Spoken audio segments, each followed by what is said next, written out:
భారతదేశంలో ఉన్నటువంటి ధర్మము 4 పాదముల మీద నడవాలి అని ఏదైతే చెప్పారో ఆ 4 పాదములు ఏవో కావు. 1 బ్రాహ్మణుడు, 2 క్షత్రియుడు, 3 శూద్రుడు, వైశ్యుడు, శూద్రుడు.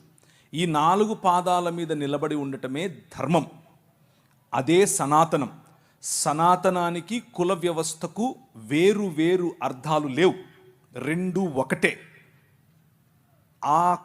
ఆ స్ట్రక్చర్ అఖిలాండ కోటి బ్రహ్మాండ నాయకుడు అని పిలువబడినటువంటి దేవుని శరీరముగా ఈ నలుగురిని చెబితే, ఈ నాలుగులోనూ ఈ నాలుగు కులాలలోనూ లేకపోతే వర్గాలలోనూ లేని ప్రజలు దేవునికి బయట చెప్పుల వంటి వారు, లేకపోతే అంటరాని వారు, లేకపోతే మ్లేచ్చులు, దాసులు, దస్యులు, రాక్షసులు, అసురులు అని పిలువబడినటువంటి వారు.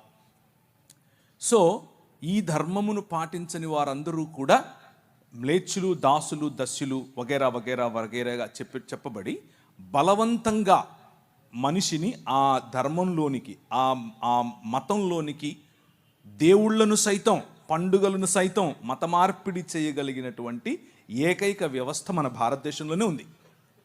దాని గురించి తర్వాత మాట్లాడుకుందాం. కానీ క్రైస్తవులుగా మన స్పందన ఏమిటి? క్రైస్తవులుగా మనమేం చేయాలి? క్రైస్తవం అనేది ఒక మతం కాదు. క్రైస్తవం అనేది విశ్వ మానవ ఉద్యమం. మళ్ళీ చెప్తాను, క్రైస్తవం అనేది మతం కాదు. ఇది క్రీస్తు శరీరముగా మానవులందరినీ ఒక చోటికి పోగేసేటటువంటి విశ్వ మానవ ఉద్యమం. ఈ ఉద్యమంలో భాగమే మీరు. ఇది ఒక రాజ్య సంకల్పం. ఆ రాజ్యంలో భాగమే మీరు, ఆ రాజ్య ప్రతినిధులు మీరు.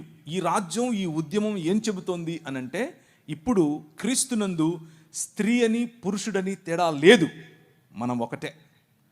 ఇప్పుడు ఈ రాజులో యూదుడని గ్రీకు దేశస్థుడని తేడా లేదు, మనం ఒకటే.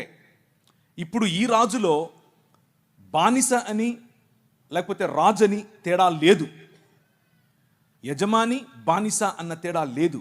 అందరూ అన్ని రకాల తోళ్ళు, నల్లవారైనా తెల్లవారైనా, బ్రౌన్గా ఉన్నా, ఎల్లో కలర్లో ఉన్నా, ఎర్రగా ఉన్నా, ఎలాంటి వారైనా సరే దేవుని స్వరూపము, దేవుని పోలిక చొప్పున చేయబడ్డారు. ఇది సువార్తలో మొట్టమొదటి భాగం.